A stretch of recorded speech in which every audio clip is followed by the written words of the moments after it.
J'ai commencé dimanche dernier en vous disant que je noterai pour vous et pour nous un enseignement de ce que nous pouvons retenir de la construction de ce futur lieu de culte.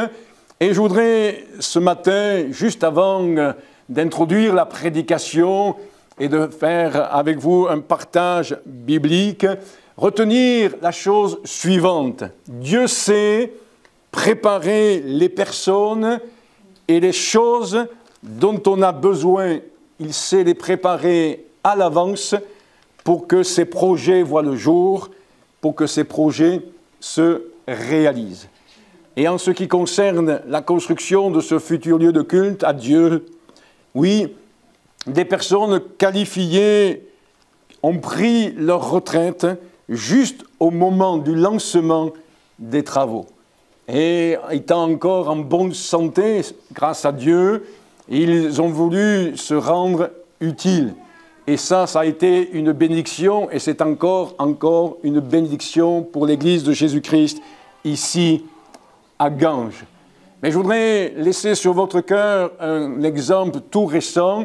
Les dernières infos datent de hier, comme quoi Dieu aussi est celui qui prépare les choses. J'ai parlé de personnes, mais il y a aussi des choses que Dieu prépare à l'avance. Depuis le début du projet, suite au permis de construire qui a été déposé, il est prévu de faire un escalier métallique en fer, en acier, avec des marches en bois. Et ayant fait des démarches par l'intermédiaire d'un chrétien auprès d'un ébéniste, menuisier, qui n'est pas dans la foi comme on peut l'imaginer. Pourtant, il accepte le fait qu'on n'a pas tort. Mais pour l'instant, il n'est pas encore pleinement engagé avec Dieu, même si des membres de sa famille le sont. Et cet ébéniste menuisier a été sollicité pour voir s'il pouvait rendre service à l'Église. Et au fil des semaines, il a accepté le fait. Il était malade, mais Dieu lui a fait la grâce d'être relevé. Et aujourd'hui, ayant une santé correcte, convenable, il est prêt à faire ses marches de cet escalier. Et il fallait pas simplement trouver le bonhomme, mais il fallait trouver le bois. Et ce n'est pas n'importe quel bois qu'on voulait mettre.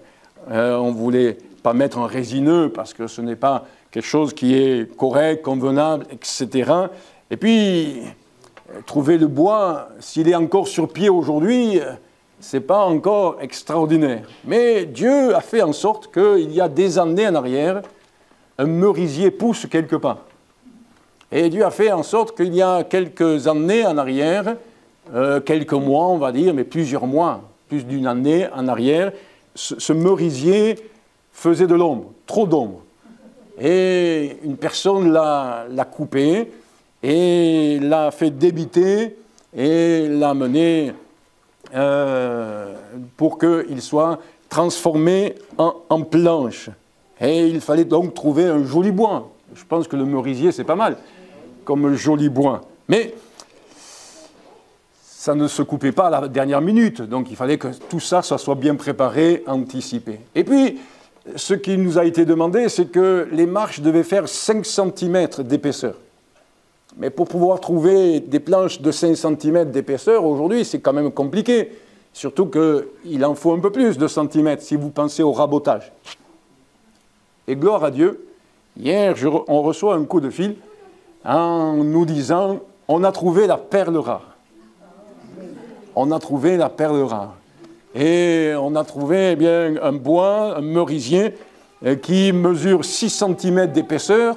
Raboté, ça fera 5 cm d'épaisseur. Dieu avait tout prévu. Eh oui, Dieu avait fait en sorte que ce chrétien avait coupé cet arbre. Il y a suffisamment de temps. Il l'avait fait couper. Pourquoi? Il se pose encore la question aujourd'hui. En planche de 6 cm. Mais Dieu savait pourquoi, à l'époque, juste ce qu'il nous faut. Dieu avait préparé les choses à l'avance et il le fera encore parce qu'il aime son Église et se réjouit de son développement. Vous le croyez? Et on peut bénir Dieu pour cela. Et cet ami ébéniste et menuisier à la retraite est tout content de pouvoir participer à la fabrication de cela. Et je me suis engagé à prier pour lui. Et je vous engage, si vous le voulez bien, à prier pour lui, que Dieu puisse l'accompagner et lui faire du bien. Alléluia! Gloire à Jésus-Christ. Je voudrais ouvrir la Bible maintenant dans la Genèse. Et on va commencer la lecture au chapitre 30. Elle durera 21 chapitres. Mais ne vous inquiétez pas, on ne va pas tout lire ces 21 chapitres, mais on va feuilleter ces 21 derniers chapitres de la Genèse, depuis le chapitre 30 jusqu'au chapitre 50. S'il y avait un titre à donner à ce message, ou à la parole de Dieu plus exactement, à la pensée de Dieu ce matin pour l'Église, pour chacun d'entre nous, ça pourrait être le suivant: être béni de l'Éternel. Même si je trouve que ce titre est un pléonasme, parce que le seul qui peut bénir, c'est l'Éternel. Alors on pourrait simplement intituler ce message « Être béni ». Et si nous voulons être bénis, il faut regarder à l'Éternel.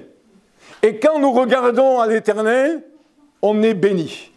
Quand on prend en compte la parole de Dieu, la parole de l'Éternel, alors oui, il s'ensuit la bénédiction. Et nous pourrions nous poser quelques questions ce matin en introduction de ce message. Quel regard avons-nous sur la bénédiction? Mais de quelle bénédiction parlons-nous aussi? Eh oui, car il nous arrive parfois dans notre langage à nous de dire « Ah, le Seigneur m'a béni, j'ai trouvé un travail » ou « Le Seigneur m'a béni, une porte s'est ouverte pour une solution administrative » ou nous pourrions dire « Le Seigneur m'a béni dans mon corps, dans ma santé », ce qui n'est pas faux. Mais réfléchissons quelques instants parce que la bénédiction de l'Éternel, elle n'est pas seulement et elle n'est pas premièrement matérielle, physique, financière, mais elle est spirituelle. C'est pourquoi l'apôtre Paul résumera les choses dans l'épître aux Éphésiens en disant que nous sommes bénis de toutes sortes de bénédictions spirituelles. Et c'est ce à quoi le Seigneur nous appelle. Parce que sinon, on rentre dans ces discussions du psaume 37, on rentre dans ces discussions du psaume 73, on rentre dans ces discussions des amis de Job où on ne comprend pas pourquoi le méchant réussit. Et on pourrait même aller jusqu'à dire, mais pourquoi le méchant est béni? Attention à la manière dont on emploie le vocabulaire biblique. Parce que la bénédiction, c'est d'avoir Jésus en soi. Et de pouvoir considérer que, oui, Jésus est là. Et le fait de l'avoir en nous, avec nous, est une source. Et la bénédiction à laquelle chacun d'entre nous sommes appelés. Peut-être est-ce le moment où peut-être de réitérer cette réflexion les uns et les autres en se disant, mais oui, peut-être ai-je besoin de peaufiner, d'améliorer comment je définis la bénédiction. Comment je définis la bénédiction. Hier, j'étais dans une rue et il y a une personne qui passe avec son enfant et je ne sais pas, je dis à cette personne, je ne le dis pas systématiquement, mais je dis à cette personne que Dieu vous bénisse. La personne a été un peu surprise et puis elle se retourne vers moi et me dit « Merci beaucoup ». Oui, nous voulons que Dieu bénisse. Mais au fond de notre cœur, quand nous disons que Dieu vous bénit, c'est quoi? C'est que Dieu vous accorde de rentrer dans le salut, de rentrer dans la vie éternelle, de connaître ce pardon, de connaître cette communion et cette intimité avec Jésus-Christ. Alors un personnage biblique, il me semble, incarne bien à mes yeux ce qu'est la bénédiction de l'Éternel, et nous allons voir 4 éléments à son sujet. Il s'agit de Joseph. Juste, nous lirons les 3 versets du verset 22 à 24 de ce chapitre 30. Dieu se souvint de Rachel, il l'exauça et il la rendit féconde. Elle devait enceinte et enfanta un fils, et elle dit « Dieu a enlevé mon opprobre ». Et elle lui donna le nom de Joseph en disant que l'Éternel m'ajoute un autre fils. Amen. Nous voyons que dès la conception, dès la naissance de ce garçon de Joseph, il y a la main de Dieu, il y a le sceau de Dieu, l'intervention de Dieu, il y a la marque de Dieu, puisque voici qu'il est le fruit du miracle. Il est le résultat d'un miracle, puisque la maman ne pouvait enfanter. Et c'est Dieu qui suscite. C'est Dieu qui suscite à cette maman, à Rachel, cet enfant, Joseph. Et quelque part, dans son cursus, dans son histoire, dans son vécu, il ne peut ignorer, il ne peut oublier que Dieu non seulement a fait grâce à sa maman, mais que Dieu lui a fait grâce de pouvoir exister, de pouvoir vivre, car exister et vivre aux yeux de Dieu, c'est une grâce. Même si c'est dans un monde difficile, même si c'est dans un monde compliqué, et Joseph en est un exemple, il est bon de considérer cela. Nous prenons donc en compte, en ce début de message, que dès sa conception, il y a une intervention de Dieu et que la main de Dieu est là. Comme nous. Ben oui, peut-être votre maman n'était pas stérile, mais comme nous, si nous appliquons à notre vie ce qui est écrit dans le psaume 139, les versets 15 et 16, si nous appliquons cela, nous déclarons que oui, nous sommes le fruit de la volonté de Dieu. Nous sommes le fruit du désir de Dieu, comme Dieu a désiré que Joseph naisse et a agi miraculeusement dans la vie de Rachel. Dieu a fait en sorte que nous soyons conçus dans le sein de notre mère et que nous parvenions à la vie. Et dans ce psaume 139, versets 15 et 16, il est écrit « Mon corps n'était point caché devant toi, lorsque j'ai été fait dans un lieu secret, tissé dans les profondeurs de la terre, quand je n'étais qu'une masse informe, tes yeux me voyaient, et sur ton livre étaient tous inscrits les jours qui m'étaient destinés avant qu'aucun d'eux existe. » Amen. Oui, il est bon de pouvoir considérer cela, et peut-être même par rapport à certains raisonnements et pensées de ce siècle, de ce monde, il est peut-être bon de remettre à la lumière ces 2 versets du psaume 139. Pourquoi? Parce que oui, Dieu sait tout, et il sait comment il nous a formés, il sait pourquoi nous sommes formés de cette manière-là, et à lui seul la gloire. Alors oui, la première chose que je relève pour Joseph et qui est une source, je le crois, d'enseignement et d'encouragement pour chacun d'entre nous, et si vous connaissez son histoire, elle parcourt quand même 21 chapitres. Il n'y a pas beaucoup d'autres personnages dans la Bible où sur 21 chapitres, bien sûr il y a des chapitres où il n'est pas fait mention de Joseph, mais sur 21 chapitres, l'histoire de Joseph nous est racontée. Et je crois que si le Saint-Esprit qui a inspiré la parole de Dieu a voulu cela, c'est bien utile pour chacun d'entre nous aujourd'hui. Et un élément qui, pour moi, veut nous amener à considérer que oui, Joseph est un exemple de la bénédiction de l'Éternel, c'est que Dieu est avec lui. Nous sommes bénis quand Dieu est avec nous. Et c'est la première chose que je relèverai.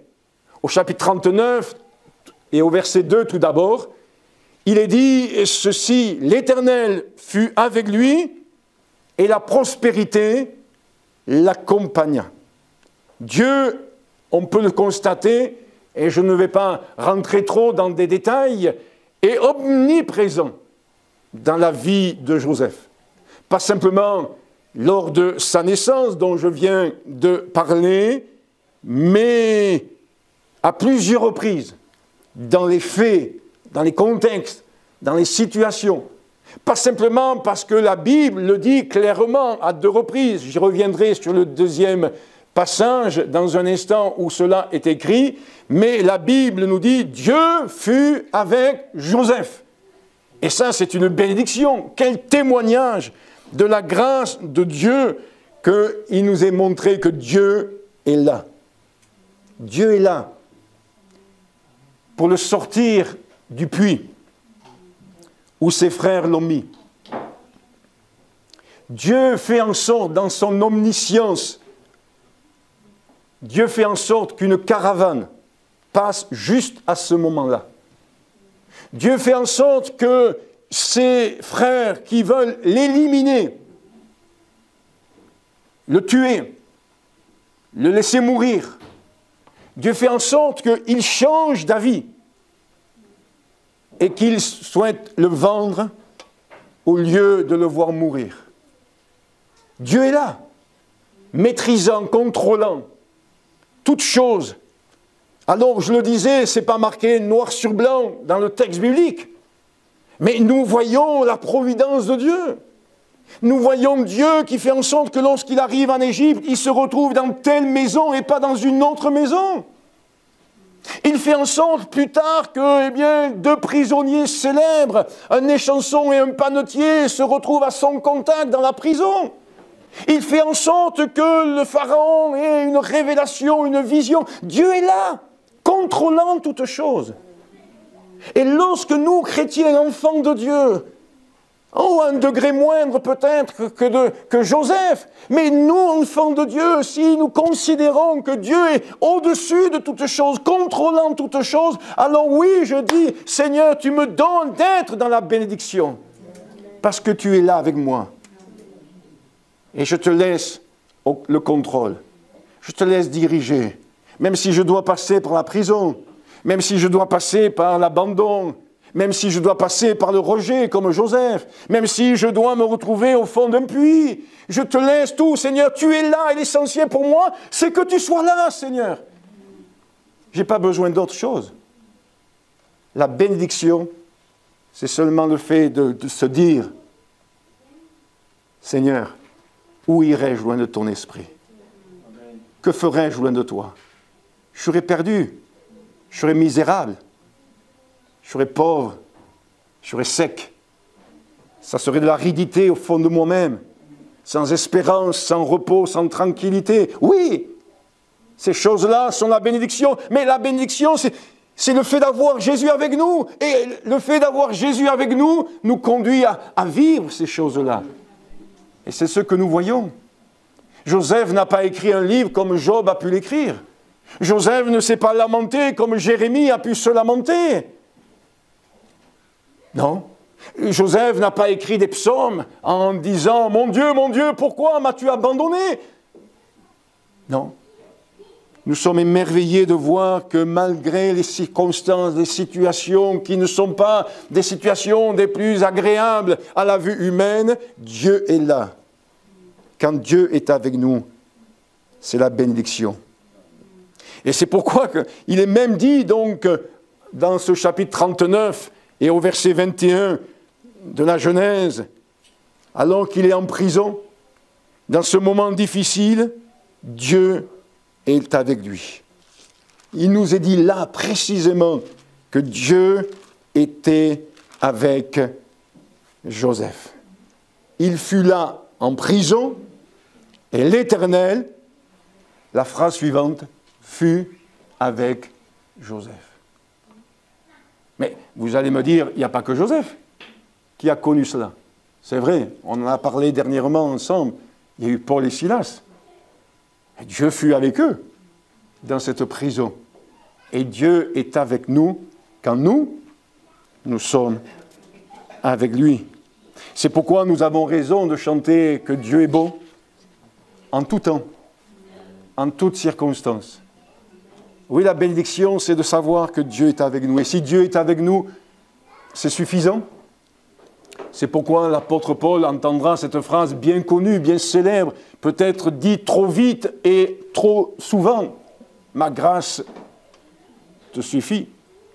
Et si Dieu est avec nous, on s'aperçoit que c'est là où la Bible nous amène à considérer que ce que nous devons rechercher, c'est que Dieu soit avec nous. Et le psalmiste va dire ceci au psaume 23, vous connaissez très bien ce passage, eh bien, où il nous est dit eh bien, que si on traverse la vallée des larmes, la vallée de l'ombre de la mort, on ne craint aucun mal. Pourquoi? Car tu es avec moi. Voilà encore une parole biblique qui nous encourage à considérer que ce qui est important, c'est que Dieu soit avec nous. Alors que dire de ces paroles où David va dire ceci, qu'avec le Seigneur Jésus, on se précipite sur une troupe en armes. Waouh! C'est impressionnant ce qu'il dit. C'est pas qu'il devient aveugle, c'est pas qu'il devient maçon, c'est pas qu'il veut être à tout prix un martyr. Non, loin de là la pensée. Mais lorsque le Seigneur est avec nous, on se sent fort. On sent qu'on peut résister à toute situation. On sent qu'on peut affronter toute situation, quelle qu'elle soit. On sent qu'on peut résister au diable lorsque le Seigneur Jésus est avec nous. Toujours dans ce même psaume, David va dire ceci, qu'avec lui, avec le Seigneur, on franchit une muraille. Vous en avez des obstacles? Vous en rencontrez des difficultés? Eh bien, l'essentiel, c'est d'avoir Jésus avec vous. Et puis, vous verrez, le Seigneur nous aide, le Seigneur nous accompagne, le Seigneur nous soutient, le Seigneur nous aide. Et on bénit Dieu parce que oui, en effet, il est avec nous. Vous lirez cela dans le psaume 18, à partir du verset 30, ou plus exactement le verset 30. Et si Dieu est avec nous, si Dieu est pour nous, alors, Paul le dira aux Romains, au chapitre 8, qui sera contre nous? Et je pense que vous connaissez presque par cœur ce chapitre 8 de Romains. Si ce n'est le cas, lisez-le, relisez ce chapitre 8 de Romains. C'est là où il nous est dit, vers le verset 31, que rien ne peut nous séparer de l'amour de Dieu et que toute chose concourt au bien de ceux qui aiment Dieu. C'est extraordinaire. Romains 8, affichez-le dans votre chambre, affichez-le sur la porte du frigo et même sur le tableau de bord de votre voiture. Et c'est formidable, ce chapitre 8. La deuxième chose que nous retenons, qui nous amène à vraiment dire, oui, je suis béni, c'est quand nous sommes guéris de notre passé. C'est ce que nous voyons chez Joseph. Dans Genèse, au chapitre 41, des versets 51 et 52, nous parle de ces deux enfants, deux premiers enfants que Joseph a. Et il ne va pas les appeler d'un nom qui n'a rien à voir avec son vécu, son expérience. Bien au contraire, Genèse 41, 51 et 52. Voici ce qu'il nous est dit. Joseph donna au premier-né le nom de Manassé, car, dit-il, Dieu m'a fait oublier toutes mes peines et toute la maison de mon père. Et il donna au second le nom d'Éphraïm, car, dit-il, Dieu m'a rendu fécond dans le pays de mon affliction. Joseph est un témoignage de la bénédiction de Dieu. Et quand nous sommes guéris de notre passé, ce qui est le cas chez Joseph, nous pouvons parler de bénédiction. Pour son premier fils, Joseph va dire ceci: Dieu m'a fait oublier toutes mes peines. Ce n'est pas que Dieu a fait qu'il soit ou qu'il devienne amnésique. Ce n'est pas qu'il a cherché à enfouir ses blessures, ses souffrances, ses sentiments d'injustice, tout ce qui découle de la blessure. Et je ne vais pas développer cela, je ne vais pas faire le psychologue ce matin, parce que moi je veux proclamer la foi et la guérison de l'âme en Jésus-Christ. Et combien de fois, à force de vouloir ramener le passé dans le présent, on détruit encore plus les choses. Mais il faut laisser la main de Dieu sonder nos cœurs et nos reins et apporter le baume, la guérison. Et Joseph a laissé Dieu, avec le temps, le guérir et le restaurer de son passé. Dieu m'a fait oublier toutes mes peines et toute la maison de mon père. Quand il dit toute la maison de mon père, ce n'est pas qu'il a oublié ses frères. La preuve, c'est que quand ils vont venir à sa rencontre, après des années quand même, il va les reconnaître. Il va les reconnaître. Eux ne vont pas le reconnaître. Mais lui, il va le reconnaître. Il va les reconnaître. Donc il ne les a pas oubliés. Non, il n'a pas oublié sa race. Il n'a pas oublié ses origines. Il n'a pas oublié d'où il venait.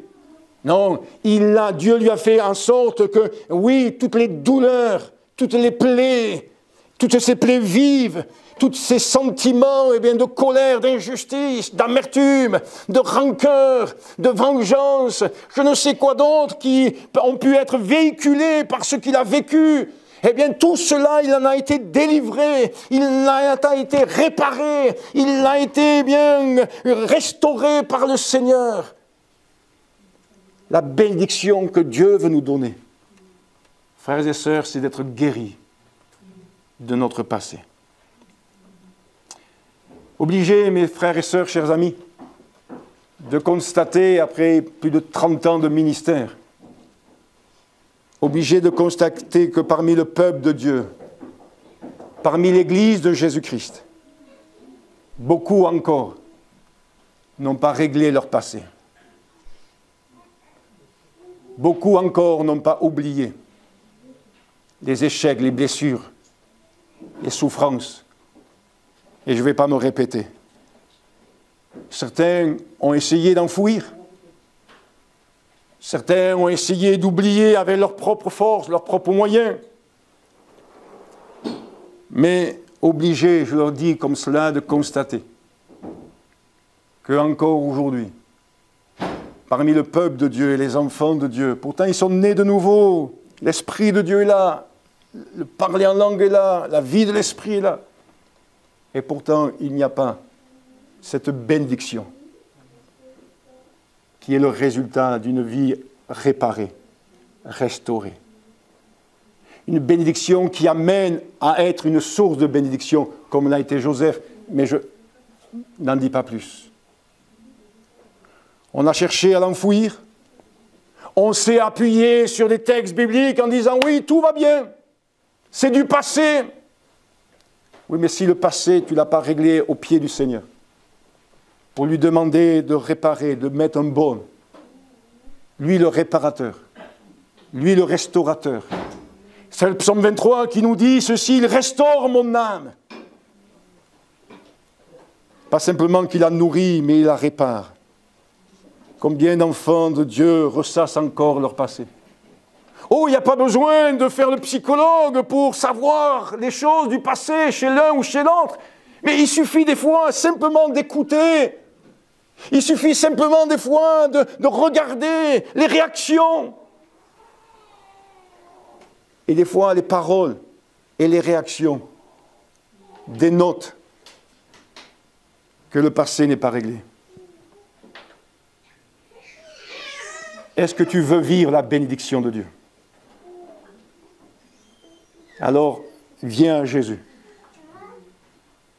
Parce que lui seul te donnera de triompher du passé et de réparer tout ce que le péché, le mal, l'iniquité, dû à des tas de choses sur lesquelles je ne m'attarderai pas ce matin, parce que je veux voir aussi d'autres bénédictions qui découlent de la présence de Jésus. Combien encore les cœurs sont marqués et non cicatrisés, meurtris et non restaurés, alors que Jésus est venu pour guérir les cœurs brisés et il a lui seul le pouvoir de restaurer et de réparer, comme je le disais du psaume 23. Frères et sœurs, permettez-moi de vous laisser réfléchir, pas simplement ce matin, mais dans les jours à venir. En disant ceci, on ne peut pas parler de bénédiction dans notre vie si nous n'avons pas remis par la prière, dans la prière, voire même dans le jeûne et dans la foi, et je répète bien dans la foi, nos blessures, nos échecs, nos mauvais choix. Certains passent leur temps, même s'ils sont à crise, passent leur temps à se dire « Mais si j'avais su, j'aurais fait tel choix. Si j'avais su, j'aurais pris telle décision. » Mais mon ami, mon frère, ma soeur, je te le dis de tout mon cœur, tu pourras sans cesse te dire « Mais pourquoi j'ai fait cette décision? Pourquoi j'ai fait ce choix ?» Mais c'est parce que tu vas te poser la question « Pourquoi tu as fait ce choix? Pourquoi tu as pris cette décision ?» que la guérison va s'opérer en toi. Au contraire, tu la nourris, la blessure. Tu la nourris, l'échec. Et tu n'apportes pas. Tu nourris ces choses-là. Et Dieu ne veut pas que tu les nourrisses. Dieu veut que tu les déposes. Et Dieu veut te nourrir de sa grâce, de son esprit, de sa présence. C'est ce que Joseph a vécu. Je ne vais pas rentrer dans les détails. J'espère que tout le monde, plus ou moins, vous connaissez la vie de Joseph. Relisez ces 21 chapitres et vous verrez que le Seigneur Jésus-Christ l'a restauré. Il a pleuré. Il a pleuré. Il me semble qu'il a pleuré 7 fois. Si je me trompe, pardonnez-moi. Mais il a pleuré. Il a pleuré devant Dieu. Il a pleuré devant ses frères. Et ça le chagrinait, ça le peinait, ça le faisait souffrir. Mais quand on pleure devant le Seigneur, alors il nous aide à nous relever. À nous relever. Alors oui, on veut avoir bonne figure quand on est dans l'église. On veut que les gens pensent qu'on est un bon chrétien, une bonne chrétienne, une bonne servante, un bon serviteur du Seigneur. Donc dire qu'encore on est en lutte avec notre passé, ça fait mauvais effet. Oui, mais ça s'appelle de l'hypocrisie. Et le Seigneur, c'est toute chose. Et Joseph est celui qui nous donne un encouragement à trouver auprès du Seigneur la guérison. Oui, nous sommes bénis par l'Éternel ou en l'Éternel, car nous sommes guéris de notre passé. La troisième chose que je constate chez Joseph, et qui nous amène, nous aussi, à être bénis en l'Éternel, c'est quand Dieu, je souris parce que j'allais dire, quand Dieu nous donne de vivre dans le pardon. Quand Dieu nous donne de vivre dans le pardon. Tout le monde le sait, tout lecteur de la Bible sait que Joseph est celui qui a vécu dans le pardon. Et nous avons dit dernièrement que Dieu est le seul qui est capable de nous disposer à pardonner. Est-ce que je suis toujours prêt à pardonner? Et nous voyons que Dieu a travaillé le cœur de Joseph pour que le jour où ses frères sont venus par crainte, par peur des représailles, vous lisez cela au chapitre 50, il puisse exprimer une parole de relèvement, de réconciliation, de restauration, de réunification de ce foyer, de cette famille plus exactement. Et oui, quand Dieu nous donne de vivre dans le pardon, c'est la bénédiction. Nous sommes bénis parce que Dieu nous a pardonnés en Jésus-Christ. Mais nous voulons être de ceux qui comprenons qu'au-delà des biens matériels, au-delà des biens professionnels, au-delà de tout ce qu'on peut avoir ici-bas sur cette terre, même de la santé, si je ne suis pas dans le pardon, c'est une gangrène. C'est un cancer spirituel, une lèpre spirituelle. Et Joseph a su être dans le pardon. Dans le pardon. Ce n'est pas sans raison que Jésus insiste sur le fait de pardonner à ceux qui nous ont offensés. Et je vous laisse méditer sur l'enseignement que Jésus donne par rapport à la prière. Et remarquez ceci avec moi, chers amis, frères et sœurs. Jésus en parle ailleurs, mais Jésus en parle dans le cadre de la prière. Comme quoi, c'est dans la prière, par la prière, dans nos moments de prière, d'intimité avec Dieu, que nous pouvons régler ces choses. Et nous pouvons développer cette dimension du pardon.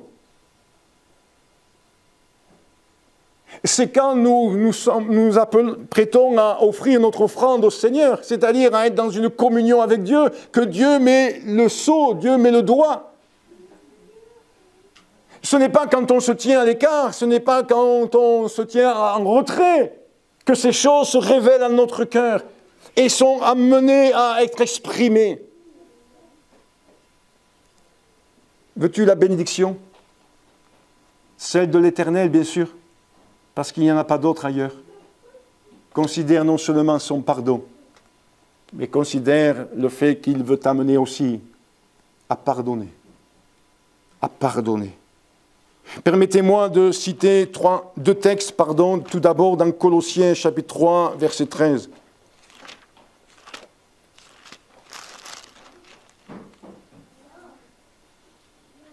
Supportez-vous les uns les autres, et si l'un a sujet de se plaindre de l'autre, pardonnez-vous réciproquement, de même que Christ vous a pardonné, pardonnez-vous aussi. Colossiens 3, 13.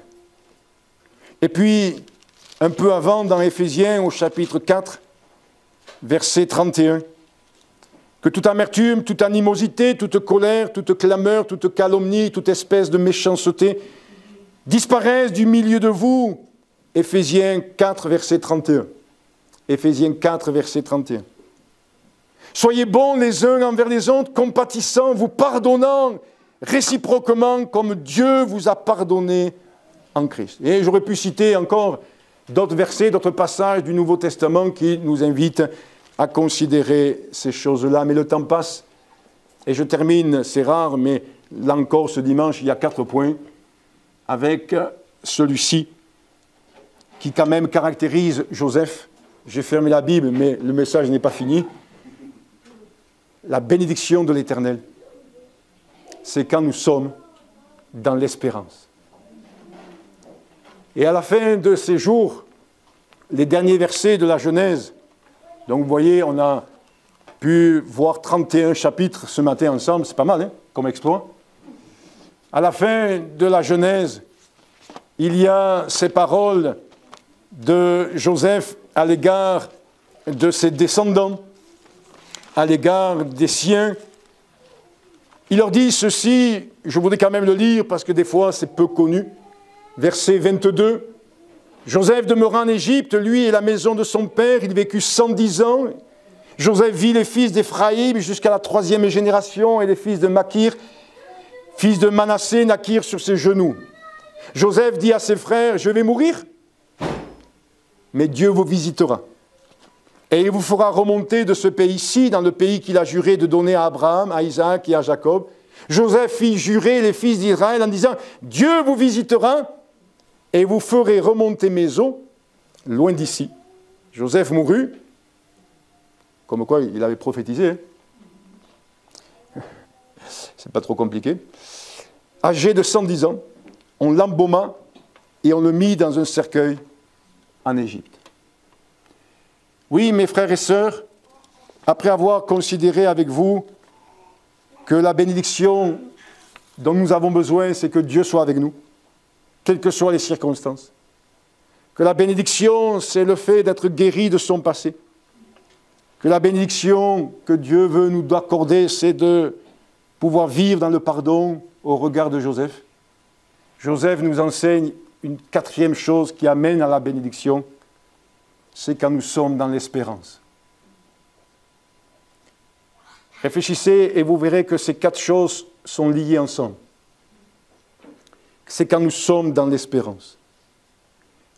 Pas simplement par rapport au ciel, mais la première chose que Joseph va dire à ses descendants, Dieu vous visitera. Quelle grâce de savoir que Dieu veut nous visiter. Dieu vous visitera. Vous passerez des moments difficiles, des moments d'esclavage. Ça concerne le peuple d'Israël en Égypte. Des moments d'oppression, des moments particuliers. Mais Dieu vous visitera. Il vous visitera quand? Nous le voyons dans l'Exode, quand vous crierez à lui. Quand vous pleurerez devant lui. Et Exode 3 nous dit que Dieu a vu leur souffrance. Dieu a entendu leurs cris. Dieu a vu leur douleur. Quelle espérance de savoir que Dieu allait visiter le peuple d'Israël. Oui, les temps vont changer. Mais il y avait chez Joseph une espérance extraordinaire. Espérance, car nous ne sommes pas attachés à cette terre. Espérance parce que oui, Joseph savait que ce moment, cette période en Égypte n'était que momentanée. Et nous aussi, nous croyons la même chose. Cette Égypte dans laquelle nous sommes, c'est momentané. C'est peut-être pour 3 jours, peut-être pour quelques semaines, peut-être pour quelques mois encore, quelques années. Mais un jour, eh bien, on va quitter cette Égypte, on va quitter cette terre et on va rentrer dans notre Canaan à nous. Le ciel, la gloire, la félicité céleste. Et nous serons avec Dieu pour l'éternité. Et c'est ça l'espérance dans laquelle nous sommes. Et pour laquelle, eh bien, nous sommes vigilants, pour laquelle nous restons attachés au Seigneur, pour laquelle nous sommes persévérants, pour laquelle nous sommes attentifs à la parole de Dieu pour y obéir. Et Joseph est dans cette espérance. Et il leur dit, attention, Dieu vous visitera. Et il vous amènera ailleurs. Et moi, je ne veux pas que mes os restent là. Alors quelqu'un va dire, mais c'est très terre-à-terre, ça, c'est très matériel.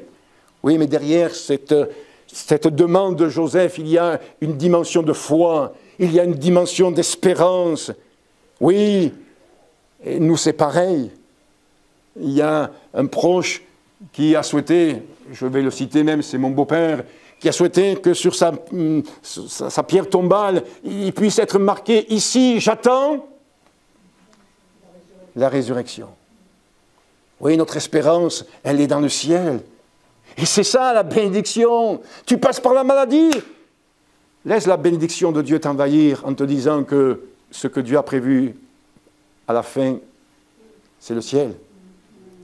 Tu passes par un moment de solitude. T'inquiète, tu es avec Jésus. Là-haut, il n'y aura pas de solitude. Si vous êtes asocial, ça sera difficile. Là-haut au ciel. Sincèrement. Si vous n'aimez pas le monde, le monde, les personnes, la foule, ça va être compliqué. Peut-être avec les anges, vous pourriez peut-être vous entendre. Mais là-haut, il y aura du monde. Et gloire à Dieu, qu'il y en ait beaucoup. Qu'il y en ait beaucoup. Eh oui, espérance de la résurrection. C'est ce que nous citons souvent, je ne vais pas le lire, mais dans un enterrement, 1 Thessaloniciens chapitre 5, à partir du verset 13, et il nous est dit, consolez-vous par ces paroles. Et il nous est fait mention là, par l'apôtre Paul, de cette espérance chrétienne, de la résurrection. Espérance ici-bas, car nous sommes dans la foi. Quand nous regardons les derniers versets de l'Épître aux Hébreux, chapitre 11, on se dit, mais c'est glorieux d'avoir une telle espérance. Parce que ça nous amène à être dans la joie, même s'il y a la peine ici-bas. À être plein de paix, même s'il y a des combats ici-bas. Pourquoi? Parce qu'on a une espérance. J'aimerais vous poser une question, frères et sœurs. Vous vivez pourquoi? Pour les voyages? C'est un jour ce que quelqu'un m'a dit. Ah, moi je vis pour faire des voyages. Vous vivez pourquoi? Moi, je vis pour être au ciel. C'est ça mon espérance. C'est pas pour avoir la paye à la fin du mois. C'est pas pour les vacances l'été. C'est pas pour les cadeaux le jour de mon anniversaire. Quoi qu'à mon âge. Hein. Non, ce que je vis, c'est pour cette espérance. Ce qui nourrit mon cœur, c'est cette espérance. Ce qui me nourrit chaque fois qu'il y a un problème, une difficulté, c'est que mon espoir est dans le Seigneur. Et qu'il est là pour soutenir, pour aider, pour intervenir, pour solutionner, pour m'accompagner, me fortifier, m'encourager, me consoler, me réconforter. C'est ça ce qui est extraordinaire. L'espérance de la grâce de Dieu dans notre vie.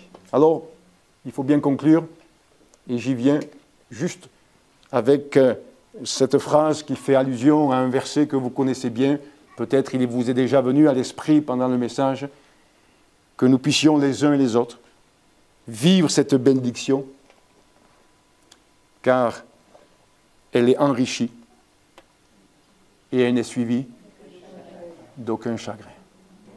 Vous voulez bien que nous puissions prier et dire, Seigneur, aide-moi à vivre dans cette espérance. Merci, mon Dieu, pour ces hommes qui nous ont précédés et qui ont su nous montrer le chemin au-delà de toi qui est le chemin qui mène au Père. Permets-nous, Seigneur Jésus, de rechercher ces choses que j'ai partagées avec mes frères et mes sœurs, avec ton Église, et que cela puisse être un moyen d'aller de l'avant, de progresser et de pouvoir encore constater que nous avons encore beaucoup de choses à apprendre de toi, à recevoir de toi, à vivre de toi. Merci Jésus. Merci parce que oui, la bénédiction, c'est toi. Amen.